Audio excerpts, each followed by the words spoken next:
Hindi maikakailang nababalot ng lagim at misteryo ang ating mundo. Mga misteryong kakilakilabot at mahirap maipaliwanag. Pero para sa mga taong nakaranas ng mga kakatuwang pangyayaring ito, isa itong panghabang buhay na karanasang patuloy na magmumulto at magiging dahilan sa pagtayo ng kanilang mga balahibo. Bulsuan, ngayong gabi, samahan nyo kaming tuklasin ang makapanindig balahibong mga kwentong namumugad sa ating pamantasan, ang Bulacan State University.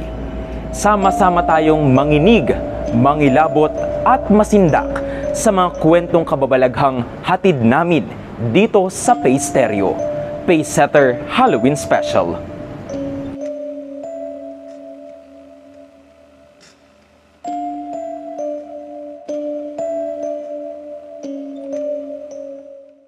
Kung usaping kababalaghan, isa ang Federizo Hall sa mga pugad umano ng mga kakatuwang pangyayaring hindi maipaliwanag.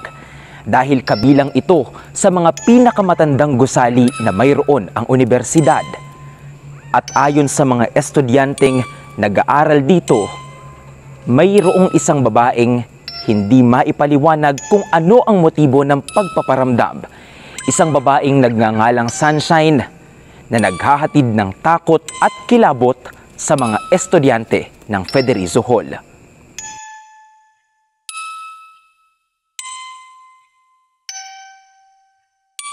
Nakikipaglaro, nakikisama sa mga klase at may mga pagkakataon na sumasama ito sa mga estudyante.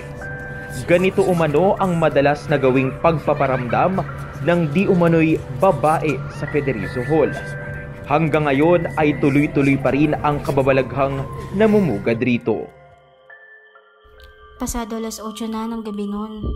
Katatapos lang ng klase namin sa second floor ng Federizo Hall. Inaya kong magbanyo ang mga kaibigan ko, pero sa huli, ako lang ang natuloy. Madilim na noon at tahimik, ngunit dumiretso pa rin ako.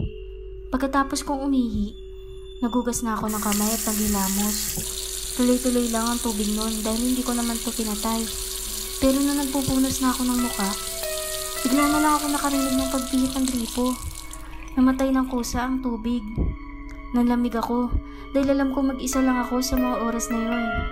Hindi ko na inusisa pa ang nangyari at dali-dali na akong lumabas noon dahil sa takot. Samantala, ibang kwento ngunit paniguradong pareho ang ibibigay na kilabot sa naging panayam namin kay Kuya Eric. Ilang buwan pa lamang nagtatrabaho sa universidad, ngunit hindi maikakaila ang mga misteryong bumabalot sa gusaling ito. Actually po ma'am, ako nung una talaga dito unang tingin ko pa lang kasi sa building talagang kakaiba na talaga siya. Unang-una, mapuno. Siyempre mo pagka mapuno nandiyan na, alam mo naman pagka mapuno marami mga engkanto, mga ganyan, mga kung ano-ano. Tapos yung itsura ng building ma'am, lumang-luma. Parang tingin ko nasa 100 years na siya. Nakarinig ako talaga ng as in umiiyak. Umiiyak na babae na parang hirap na hirap siya. Nagmamap din ako nandito sa may CS, pero yung iyak niya naririnig ko galing dito sa sa may CR. Naririnig ko. Tapos ang ginawa ko po noon, nung naririnig kong iyak, sinundan ko po siya. Tapos nung malapit na ako doon sa may CR, nandun na ako sa loob, biglang nawala yung iyak.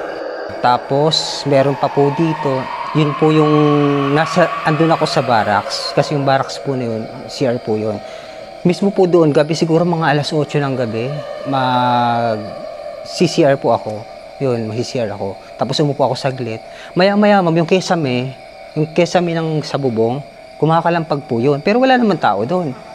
Hindi ko naman po masasabi na hayop yun, na pusa. Kasi pag pusa, ma'am, kahit sabihin mo na pag kumalampag yun, ngingiyaw. Tapos pagka daga naman, siyempre, ang daga, di ba, umiyak din naman. Basta kumalampag ang daga, automatic maririnig mo yung ng daga Pero wala Tapos kinakausap ko, sino yan? May tao ba dyan? Tapos, pagka nagsasalita ako, nawawala siya. Hindi po siya pwede magkatao, hindi naman siya pwede magpusa kasi pag pusa, ngingiyaw talaga siya. Kaya, dyan po. Dito siya, sir. Kasi ang alam ko yung dating studio dito. Dito part yun.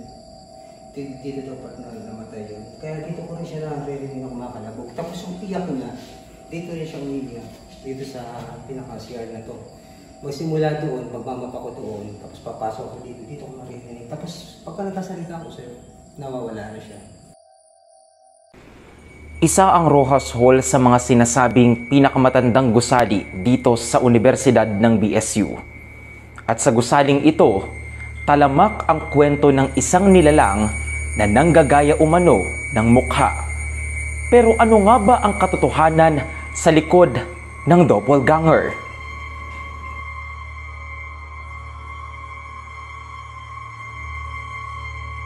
Kilala ang Rojas Hall sa pagkakaroon ng isa sa pinakamaraming estudyante sa buong universidad. Ngunit ang hindi nalalaman ng ilan, sa daming taong araw-araw na pumapasok rito, may isang nilalang ang nagbabalat kayo. Nakakita na ba kayo ng taong akala nyo siya yung kakilala nyo pero hindi pala? Doppelganger nga kung tawagin nila. Natatandaan ko pa ang pangyayaring ayoko na maalala. Nagkaroon ng Christmas party sa co-ed noon and around 8:25 PM ay nasa campus pa ako. Hindi pa ako umuwi dahil may hinihintay pa ako at habang naghihintay nakita ko si Ma'am Laika. Pumasok siya sa faculty para mag-retouch pero bigla akong may napansin. Habang nakatayo si Ma'am Laika at nagre-retouch, nakita kong may katabi siyang babae na nakatalikod mula sa akin. Mahaba ang buhok ng babae. Color brown yung damit tapos parang nagre-retouch din. Nung lumapit na ako para tingnan yung reflection ng babae, nagulat ako kasi wala itong muka. Ginagaya niya si Ma'am sa bawat kilos niya noon, pero walang muka. Normal lang naman na araw para sa akin yun eh. Pumunta ako sa CR sa 3rd floor ng College of Law. Papalapit na ako sa pinto at may naramdaman ng kakaiba pero hindi ko na lang pinansin at nagpatuloy na lang ako sa gagawin ko.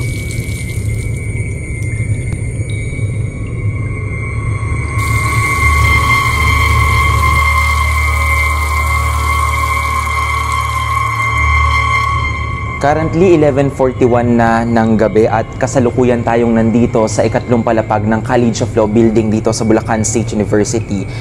Kung makita nyo, nandito tayo ngayon sa CR dito sa may 3rd floor ng building na ito na kung saan sinasabi ng mga estudyante na pugad raw ito ng kababalaghan. Sa katunayan, meron daw isang babaeng nagpaparamdam dito na kung tawagin ng mga estudyante rito ay na pinangalanan nilang Sarah. Kung makikita natin, madilim sa palikuran ng mga panlalaki at kung walang ilaw, ganito yung style niya, ganito yung itsura niya na madilim, medyo mabigat yung pakiramdam at medyo nakakabingi yung katahimikan. At kung makikita naman natin, kung pupuntahan naman natin yung palikuran para sa mga pambabae, tulad ng nakita natin sa CR ng mga lalaki, medyo mabigat din yung pakiramdam, walang katao-tao, madilim, at saka napakabigat din ng vibes pagdating sa palikuran na ito. And kung sisiyasatin natin, talaga nga namang hindi imposibleng walang magparamdam dito dahil ayon na rin sa paniniwala or karanasan ng mga estudyanteng madalas magbanyo rito. Marami raw pagkakataon, madalas daw may isang babaeng bigla na lang nagbubukas ng gripo tapos pagtitignan wala, and yung babae na yon pinangalanan nilang Sarah. Wala mang imaheng nakita o yabag na narinig si Liz noong hapon na nangyari, ay bitbit niya ang kwentong ito saan man siya magpunta at hindi malilimutan ang takot at kaba na naramdaman niya sa pagkakataong iyon. Karaniwang nagmumula ang mga kwentong katatakutan sa mga lumang gusali. Taliwas sa nakasanayan, ang bagong CBA building, maaliwalas man at makulay kung titignan, ay mayroong nagtatagong kaluluwa ng nakaraan.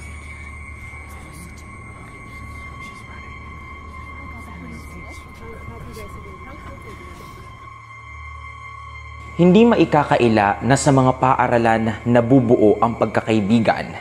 Pero paano na lang kung may isang nilalang na hindi nakikita ng iyong mga mata ang biglang makipagkaibigan sa'yo?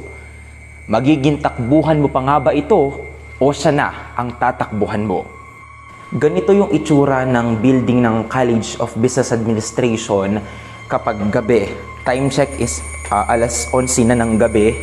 And kung makikita rin natin na tahimik yung lugar, walang katao-tao, nakabibingi yung katahimikan. And kung kayo yung nasa kalagayan ko ngayon, aminin man o hindi, pero ang bigat talaga sa pakiramdam. And hindi natin masasabi kung ano yung pwede nating maramdaman kasi right now, halo-halo na yung pakiramdam natin. Naghalo na yung takot, yung kaba kasi hindi tayo masyadong pamilyar sa lugar na ito. And based sa mga na-interview natin at sa mga estudyanteng nag-aaral mismo dito, nagbi-building mismo sa CBA na ito, marami raw kakatuwang pangyayari silang na-experience sa building na ito. And kung mapapansin nyo, ang ilaw lang na meron tayo ngayon is yung ring light na dala-dala natin at yung mga ilaw sa karatig na gusaling na malapit dito sa building na ito. Bagamat bago pa lang itong building na ito, pero iba yung pakiramdam kung ano yung naramdaman natin sa Federizo Hall na pugad rin ng kababalaghan dito sa Bulsu. Ganito din yung pakiramdam na nararamdaman ko ngayon as of now na nililibot natin yung CBA building na ito. At kung sa mga kwentong inyong natuklasan, marahil para sa iba ay mahirap itong paniwalaan. At kung minsan nga ay masasabi pa nating bunga lamang ito ng ating mapaglarong isipan. Pero higit sa ano paman, patunay lamang ang mga kwentong ito na hindi tayo nag-iisa. Ikaw, ako, tayo ay bahagi at nabubuhay sa mundong punong-puno ng Pace Stereo. Magandang gabi, Bulsuan.